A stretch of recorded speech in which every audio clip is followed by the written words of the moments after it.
Hi, I'm Jamie Machek with the Wisconsin Valley Library Service. For this week's Digital Byte, we are going to talk about Boomerang. Boomerang is an email productivity tool, and it's a Google product. I use it with Google Chrome, and it's also compatible with other browsers such as Firefox and Safari. I also use it with Gmail for professional and personal use. There is a version of Boomerang also for Outlook if that is the version that you use. So let's go ahead and get started. Boomerang is a free tool, and there are certain things you can do in a free account and then more things you can do with a pro account, as there are with most tech tools. I have found that the free account works for what I need. I use it for three main functions. The first one is to schedule or delay a message that I am sending. I also use it at times, not very often, to pause emails coming into my inbox, and I also use it to boomerang a message. So what do these things look like? I will show you. Before you get started in using Boomerang, you have to download it, and I included the URL there on your screen. So let's take a look at how I use it.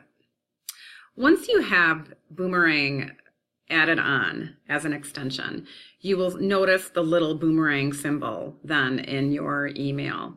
And if I click on that, it will give me options. I can manage scheduled messages, it can give me help, and I can also click on my settings to manage any of that. The first thing I want to talk about is scheduling and delaying messages. Why would I want to schedule a message? This works great if you are sending something out consistently. And for me, it's Monday mentions, the email to all of you or to everyone in WVLS of things that you should know this week. I usually start drafting this email on Fridays leading up to the Monday and on Monday mornings. And you might notice that it gets sent at every time. It gets sent at the same time every Monday at noon. Am I at my computer clicking send? No. With Boomerang, I can go ahead and schedule this message. So with the free account, I can schedule up to 10 messages per month, and I have found that that works just fine for me. So let's go ahead and look at how to do that. Right now, I am composing a message to Rachel. With Boomerang, it will give me the option now to send the message later. So instead of clicking send, I'm going to click on send later. And then it gives me a time and date as to when I want to send the message. Let's say I want to send the message on Wednesday at 10:02. I can also change the time if I'd like. I'm going to click confirm, and it is scheduling the message for me. And that's all there is to it.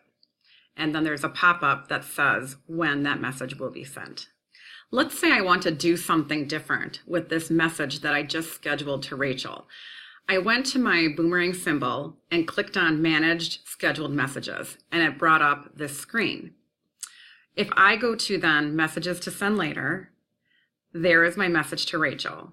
If I click on this, it will give me some options. I can edit the actual message, I can reschedule it, I can decide to send it now, or I can decide not to send it. Scheduling messages is great for things that you do consistently. Why would I want to delay a message?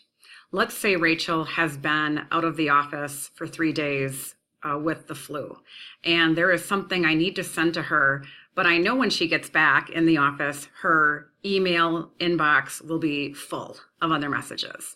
And let's say that my message to her is not very timely.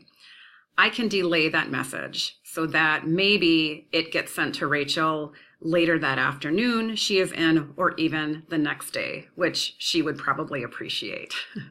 Let's look at the second way I use Boomerang, and that's to pause my inbox. I don't use this very often. I can simply click pause inbox.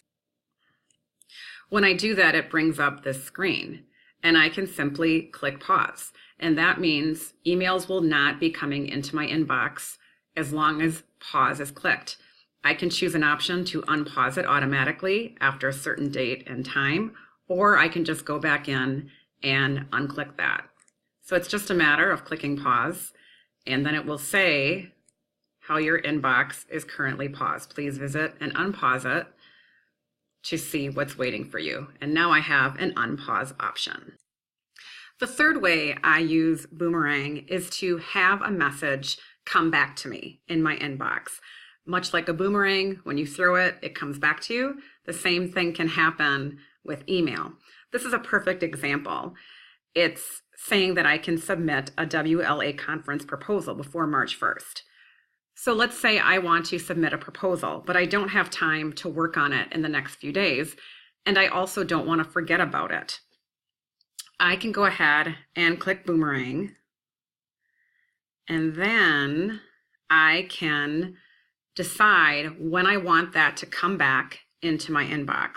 So right now it's saying February 14th at 8 o'clock. That sounds good, and I'm going to go ahead and click Confirm. Those are the three ways that I use Boomerang. As I mentioned, it's a great tool, and one of those tools that I use on a daily basis, definitely a weekly basis. I hope you found this digital Byte helpful. If you have an idea for a future training, please let me know, and we would be glad to cover it. And I hope you have a great rest of your day. So long.